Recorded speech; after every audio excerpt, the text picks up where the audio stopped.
Bien, hermanos, en esta hora vamos a disponernos, ¿no?, a escuchar la palabra de Dios a través del estudio bíblico de la primera carta de los Corintios. Estamos en el capítulo 15, ya el penúltimo capítulo, o sea que estamos ya por terminar, ya que el capítulo 16 habla más asuntos de saludos y los planes de Pablo, o sea que estamos casi ya por terminar el aspecto doctrinal de esta carta, que es verdaderamente importante para la iglesia, todos los temas que hemos tratado hasta este momento. Dicen que estaban velando a un hombre que en vida había sido bien déspota. O sea, una persona verdaderamente desagradable. Y habían invitado a un pastor para que oficiara el culto fúnebre. Un pastor que nunca había visto a ese hombre. Ese hombre nunca había puesto un pie en una iglesia. Él decía que la iglesia era más bien para los débiles.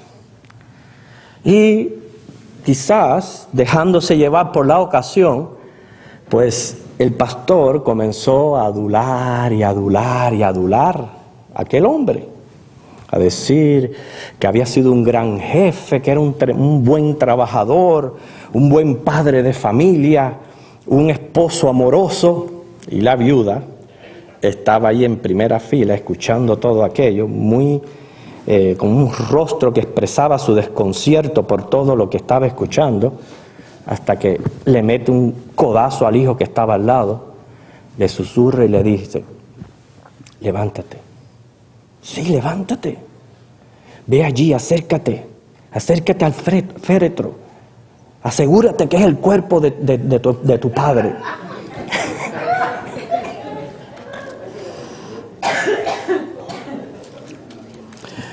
Como les dije en el estudio de la semana pasada, este capítulo 15 es tan importante porque habla de nuestra fe, de nuestra esperanza, sobre todo garantizada en la resurrección de nuestro Señor Jesucristo, por lo que no tenemos que ver la vida y la muerte tétricamente, sino que podemos enfrentarla con esperanza. Miren lo que dice el versículo 53 de Primera de Corintios 15.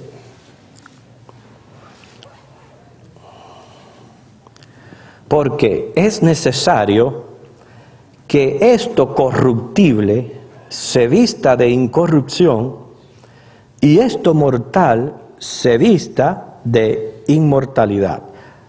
Recordemos los estudios pasados donde los versículos 51 y 52 la Biblia está expresando la verdad de que se acerca el momento en que va a ocurrir el rapto, el arrebatamiento de la iglesia.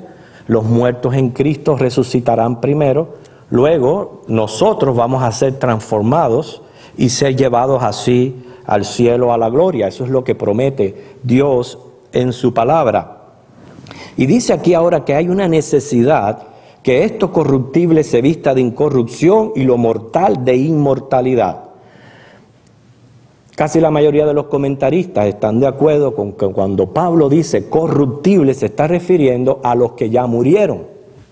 Y cuando habla de mortal se está refiriendo a los que están vivos, para mostrar lo que va a ocurrir a el cuerpo, sean que estén durmiendo o sea que estén vivos, como expresa el comentario bíblico Mundo Hispano. Dice que en este caso es Dios quien ha de vestir a los suyos de incorrupción, ese es en el caso de los difuntos, e inmortalidad en el caso de los vivos, y esto en el retorno de Cristo.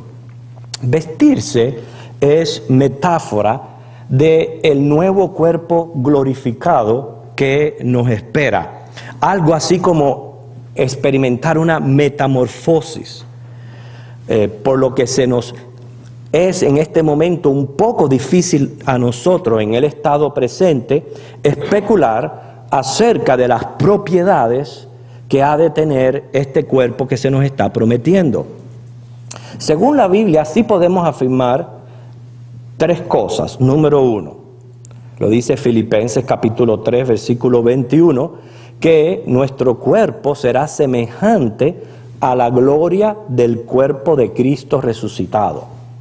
Esa es palabra que se encuentra ahí en Filipenses 3, 21. Lo segundo que podemos afirmar, y eso ya lo estudiamos en el mismo capítulo 15, los versículos 44 al 49, que va a ser un cuerpo adaptado totalmente, satisfactoriamente a todo ese nuevo orden, ese nuevo ambiente, todo lo que Dios tiene preparado para nosotros. Va a ser un cuerpo que se adaptará perfectamente. Y en tercer lugar, según 1 Corintios 15, 50, en el aspecto espiritual va a ser un cuerpo santo, quiere decir sin pecado, sin las demandas que en este momento experimentamos cada uno de nosotros y por ende sin los derivados consecuentes del pecado. Ahora, hay quienes creen que el cielo será la segunda parte de la película Mi vida en la tierra. ¿Cuántos de aquí no han visto esa película, Mi vida en la tierra? Pero ¿cómo no lo han visto si ustedes son los protagonistas?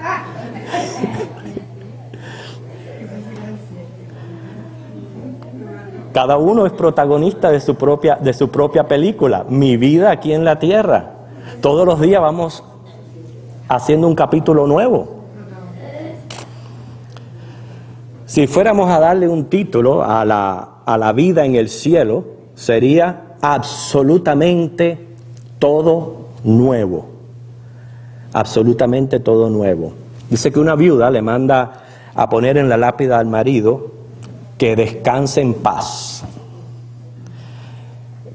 Y luego, días más tarde, cuando se leyó el testamento y entendió que el marido le había dejado todas sus riquezas a casas de benevolencias, regresó y le añadió a la lápida, hasta que llegue al cielo.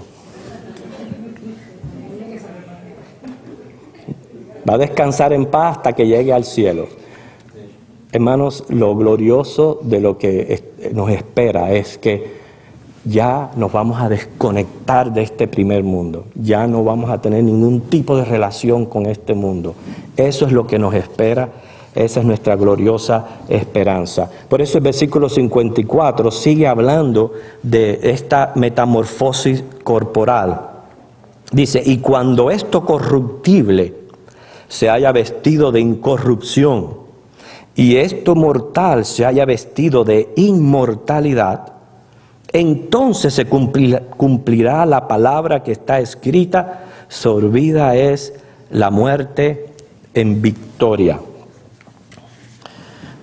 ¿Cuándo va a suceder este cambio de naturaleza corporal, literal, en nuestras vidas? Bueno, dice la Biblia, cada cual en su debido orden. Si leen ahí en el versículo 23 del mismo capítulo, 1 Corintios 15, expresa, pero cada uno en su debido orden, dice, Cristo, las primicias, luego los que son de Cristo en su venida. Todo tiene que ver con Cristo. Precisamente como Cristo resucitó es la garantía de nuestra resurrección. Y ahí está hablando a los que están en Cristo. Mira que en este mundo hay un sinnúmero de religiones, de fe y de creencia. Sin embargo, para Dios, la humanidad está dividida en dos. Los que tienen a Cristo y los que no tienen a Cristo. Los que tienen a Cristo son los herederos de todo lo que la palabra tiene para nosotros, todo lo que Dios expresa en la palabra. Y esa herencia significa un nuevo cuerpo resucitado, nuevas condiciones eternas. Pero ¿cuándo va a suceder? Ya dijimos, Cristo es la primicia. Ya Él murió, fue sepultado, resucitó y ascendió a los cielos. En este momento Él se encuentra sentado a la diestra del Padre en las alturas, intercediendo por nosotros, hasta el momento en que Él venga a buscar a su iglesia.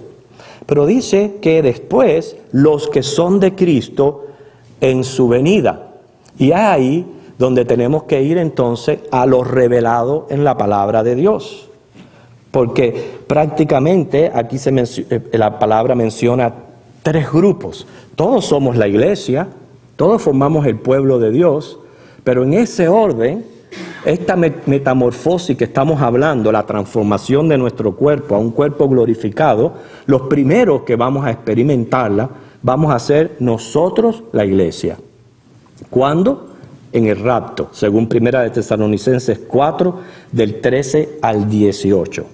Luego, los otros que han de experimentar esta transformación, según Apocalipsis 24, y vamos a leer ese versículo sin desmarcar nuestro texto, Apocalipsis capítulo 20, versículo 4, habla ahí de un grupo de decapitados.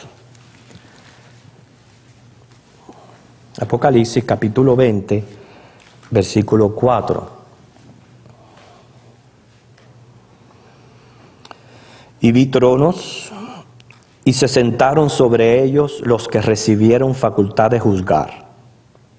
Y vi las almas de los decapitados por causa del testimonio de Jesús y por la palabra de Dios, los que no habían adorado a la bestia ni a su imagen, y que no recibieron la marca en sus frentes ni en sus manos, y vivieron con Cristo 1000 años.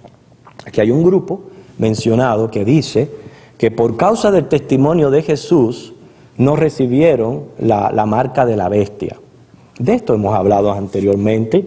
Nosotros sabemos que se acerca una gran tribulación a este mundo, un periodo de 7 años, que antes de que comience esta gran tribulación el Señor se va a llevar a la iglesia, pero van a quedar personas acá que puede que hayan tenido un conocimiento bíblico o piensen de sí ser religiosos, pero no tuvieron un encuentro personal con Cristo, un conocimiento de Cristo salvífico. ¿Y qué pasa? Esas personas, porque la razón que no tienen a Cristo, no son parte de la iglesia, se han de quedar en la gran tribulación.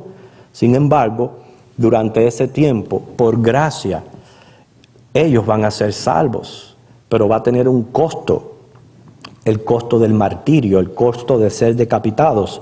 ¿Cuándo va a suceder eso? A la mitad de la gran tribulación, cuando el anticristo exija su marca, el 666, y ellos se abstengan a ponerse esta marca. O sea, ese es el grupo que está presentando ahí Apocalipsis. Cuando eso sucede a la mitad de los 7 años, se les manda a descansar por un poco de tiempo hasta que se complete el número de los que han de ser salvos durante esa época. Y entonces, cuando comienza el milenio, ellos experimentan esa transformación o esa metamorfosis que experimentó la iglesia anteriormente. Sin embargo, hay otro grupo más. Los versículos 5 y 6 de aquí mismo de Apocalipsis 20. Dice, pero los otros muertos. No se está refiriendo a la iglesia, no se está refiriendo a los decapitados, porque fue el primer grupo mencionado, sino otros muertos, dice, no volvieron a vivir hasta que se cumplieron 1000 años. Esta es la primera resurrección. Y luego, generalizando, dice, bienaventurado y santo el que tiene parte en la primera resurrección. La segunda muerte no tiene potestad sobre estos, sino que serán sacerdotes de Dios y de Cristo y reinarán con él 1000 años. Específicamente el versículo 5, en mi opinión, pienso que esos otros muertos, es otro grupo aparte de los decapitados. Noten que dice volvieron a vivir, están en calidad de vivos, a diferencia de los muertos que menciona Apocalipsis 20:12, que ya son los impíos, los incrédulos que están delante del juicio de Dios, y dice y vi a los muertos. O sea, esta gente está en calidad de vivos. Vi los otros muertos que volvieron a vivir. O sea, resucitaron, eso es lo que está diciendo ahí. Y si resucitaron y están en calidad de vivos, es porque tienen a Jesucristo. Claramente, 1 Juan 5, 11 y 12, dice, el que tiene a Cristo tiene la vida eterna. El que no tiene a Cristo no tiene la vida eterna. O sea, el tener a Cristo como el Señor y Salvador personal de tu alma es equivalente a la vida eterna. Y más, que son incluidos en la primera resurrección, son llamados bienaventurados, no solamente este tercer grupo, todos los que participan de la primera resurrección, esa fue la iglesia, los decapitados. ¿Y quiénes son estos grupos? Los salvos del milenio, es mi opinión. Las personas que salen salvas del milenio. Primeramente porque dice ahí la segunda muerte, que la segunda muerte es la espiritual, porque la primera es cuando el alma es separada del cuerpo, esa es la muerte biológica y física, pero la segunda muerte es cuando el alma es separada de Dios, debido a que no tiene una relación personal con Cristo. Dice la segunda muerte no tiene potestad sobre ellos. Además, el capítulo 65 de Isaías, que es un capítulo milenario, no hay duda de que se esté refiriendo al periodo del milenio. Allí se mencionan, según el versículo 22, escogidos. Cada vez que la Biblia habla de escogidos se refiere al pueblo de Dios, a los salvos. Habla de el versículo 23, linaje de los benditos de Jehová. Y ese es un capítulo milenario. Quiero decirle que una persona es considerada bendita solamente si está cerca de Dios. Así es como se considera que una persona ha sido bendecida, tiene bendición, es bendita, porque está cerca de Dios. Y quien nos acerca a Dios es Jesucristo. Así que esta metamorfosis corporal de la cual estamos hablando aquí en 1 Corintios 15, el primero que la experimentó fue Jesucristo cuando Él resucitó. Los segundos que vamos a experimentarlo es la iglesia. Luego, los decapitados a la mitad de la gran tribulación. Y por último, los salvos del milenio, o sea, los que sean salvos durante ese periodo. Al final de este versículo 54, menciona aquí algo sumamente interesante. Dice, sorbida es la muerte en victoria. La muerte se presenta como un enemigo cruel y terrible. La vida es frágil, es corta, es incierta. Nadie la tiene asegurada. Ningún hombre puede hacer nada para evitarla y vencerla. Ningún hombre puede hacer nada. La muerte no cree en edad, no cree en estado social, en estado físico, ni en estado espiritual tampoco. La muerte no cree en nada. Y es causa de inmensa tristeza. Sin embargo, cuando la Biblia habla de la muerte, dice, es sorbida en victoria. En victoria. Prestemos atención a esa palabra ahí, sorber. Según el compendio del Diccionario Teológico del Nuevo Testamento, literalmente esta palabra significa tragar. Sea usada como persona o como la tierra, significa asimilar, sobrecoger, consumir. O sea que prácticamente está diciendo la muerte con todos sus terrores ha sido tragada por completo, de modo que ya queda totalmente derrotada. Sorber también es beber algo aspirando, absorber. En este sentido, dice algo acerca de cómo la muerte fue tragada por Dios, por medio de Jesucristo. Número uno, su victoria tuvo un costo muy alto. Fue el sacrificio de nuestro Señor Jesucristo. Fíjense que Dios, siendo santo y justo, Él nos dio una amnistía. Amnistía es simplemente conceder un perdón. Hay muchos que están confundidos en los atributos de Dios en cuanto a su amor, su santidad y su justicia. Equivocadamente piensan de que porque Dios es amor, pues eso del infierno es una trama de los predicadores para mantener las personas bajo coerción, que Dios no puede condenar a nadie ni puede castigar a nadie. Bueno, están equivocados, porque la Biblia, que es revelación de Dios, habla del infierno y habla que Dios es un Dios santo y justo. Cuando decimos que Él no da una amnistía, simplemente estamos diciendo Él no va a dar por inocente al culpable. ¿Qué clase de Dios fuera si el hombre pudiera hacer todo lo que le viniera en gana, se burlara de su ley, no hiciera su voluntad, y luego simplemente Dios le tiene que dejar entrar al cielo? ¿Por qué razón? ¿Bajo qué condiciones? ¿Bajo qué circunstancias? Ninguna. No, estamos todos destituidos de la gloria de Dios, pero precisamente como Dios es amor y no podía conceder una amnistía al hombre, conceder un simple perdón, lo que hizo Dios fue castigar nuestro pecado en la persona de su Hijo Jesucristo. O sea que Jesucristo vino a ser nuestro sustituto en la cruz. Él estaba allí como si hoy día a uno de nosotros nos condenaran a la silla eléctrica y Jesucristo dijera, no, yo voy a ir en tu lugar. Eso fue lo que pasó allí en el Monte Calvario. Hubo una sustitución y eso tuvo un costo, un sufrimiento. Por eso que aquella muerte fue sorbida en victoria, pero con un alto costo, un alto precio. Esa idea de aspirar la muerte es el proceso lento del sufrimiento de Cristo que duró 3 días. Fue avanzando poco a poco hacia la victoria hasta que dijo, consumado es. También es sorbida porque, aunque no todos dormiremos, ya que seremos transformados, hay quienes van a tener que cruzar, como dice el salmista, por el valle de sombra de muerte. Este paso quisiéramos todos que fuera fugaz, pero también puede ser un proceso lento. O sea que esa victoria sobre la muerte puede ser un poco sufriente. Va a haber una enfermedad que va a ser la que va a causar que el motor de nuestra vida, el corazón, pare. Pero tenemos que recordar, la muerte es sorbida en victoria. Por eso que el próximo versículo habla aquí en forma de pregunta. Dice, ¿dónde está, oh muerte, tu aguijón? ¿Dónde, oh sepulcro, tu victoria?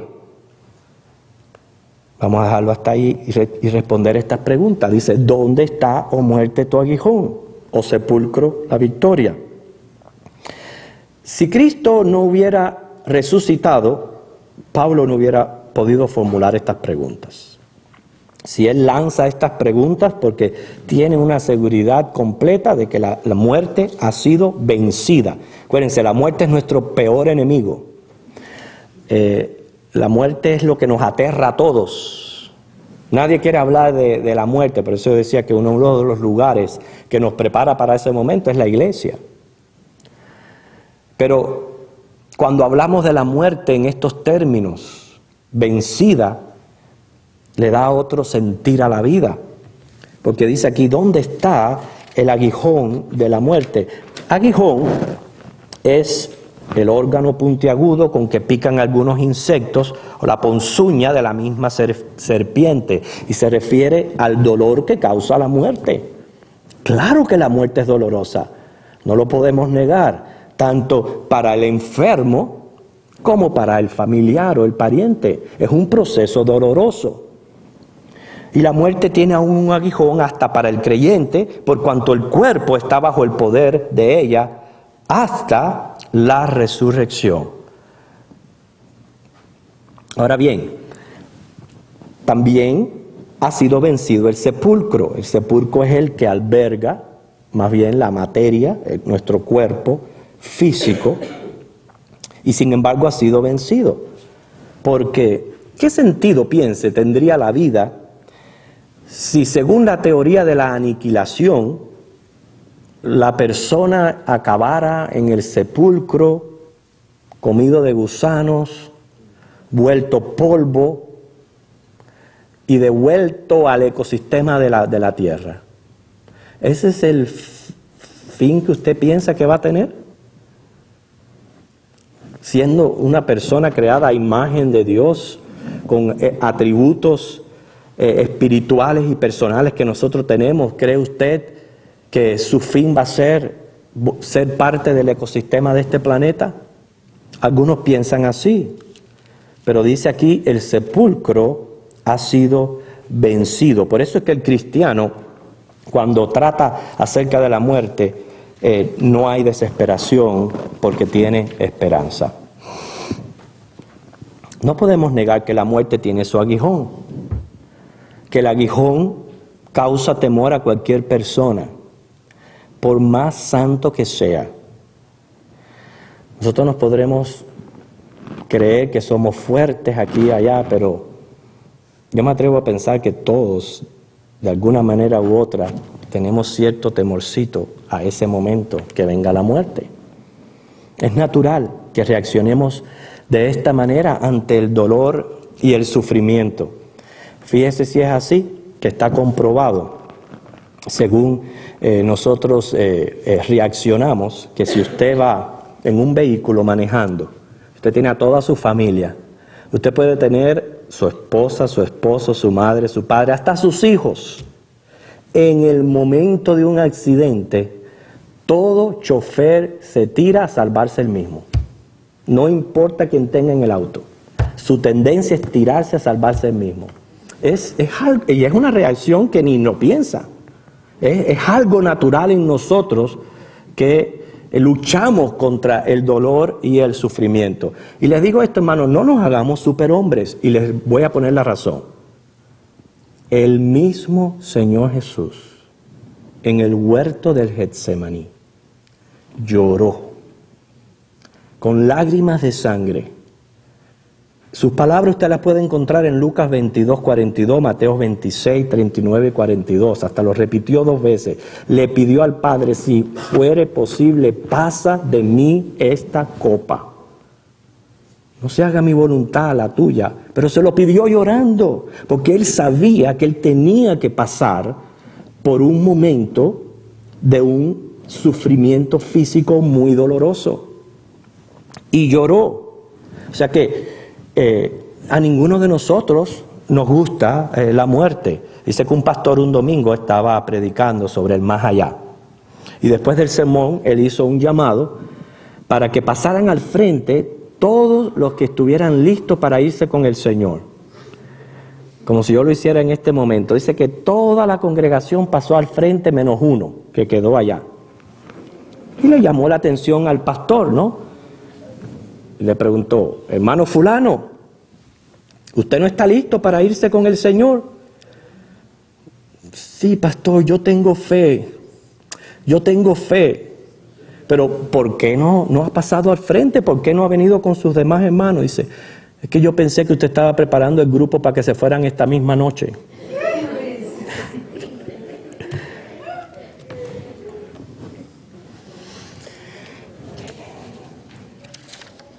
Lo único que nos puede librar de la muerte fue la bendición que recibió Elías, Enoc.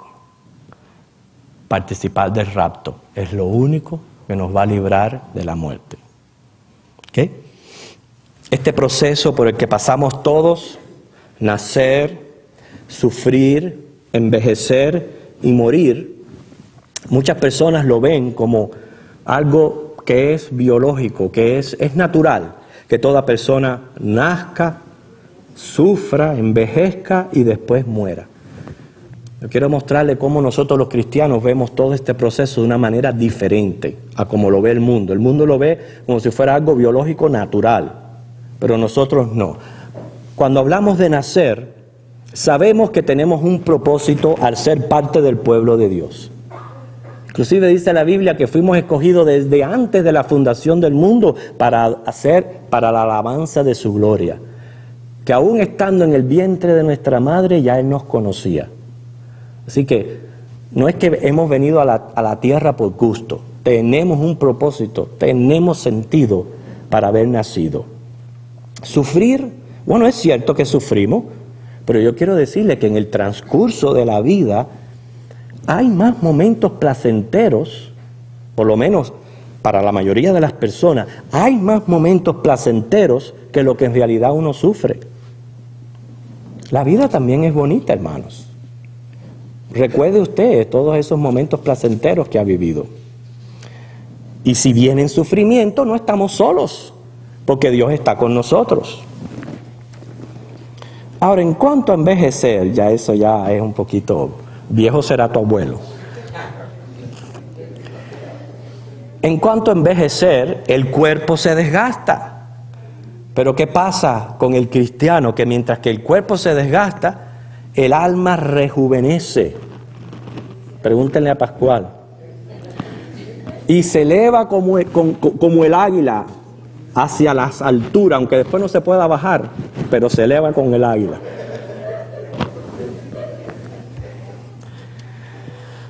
Y la muerte, hermanos, la muerte sí tiene su aguijón, pero no estamos sin esperanza. Ha sido sorbida, ha sido vencida por Cristo Jesús. Termino con esta ilustración. En los tiempos, cuando los doctores hacían sus recorridos a caballo y iban visitando a los enfermos por las diferentes haciendas, cierto doctor visitó a una persona que estaba gravemente enferma, a punto de morir. Y el moribundo le preguntó al doctor que cómo era eso de morirse.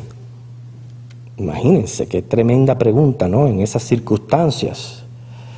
El sabio doctor no se precipitó a darle una respuesta, se puso a pensar un poco, pero en ese momento su perro comenzó a lloriquear detrás de la puerta y a hacer ciertos sonidos con las paticas, con sus uñas. Y el doctor le dijo al enfermo, ¿ha oído eso? Sí, parece ser un perro. Dice, sí, es mi perro. Mire, él nunca ha estado en esta casa, nunca. Él no sabe qué hay detrás de la puerta de esta casa, pero lo que sí sabe es que su dueño está aquí. Y eso es suficiente para que él desee entrar. La muerte es así. Nosotros nunca hemos estado en el cielo. No conocemos el lugar. Nadie ha regresado para decirnos cómo es. Pero a nosotros nos basta que Jesucristo está allí. Eso es todo lo que necesitamos saber. Él es nuestro Salvador, Él es nuestro Redentor, Él es todo. Nos basta que Él está allí para no tener absolutamente temor. Y en efecto, está de acuerdo con Pablo cuando dice, ¿dónde está muerte tu aguijón? ¿Dónde, oh sepulcro, tu victoria? Si ya Jesús la venció. Que el Señor les bendiga, hermano.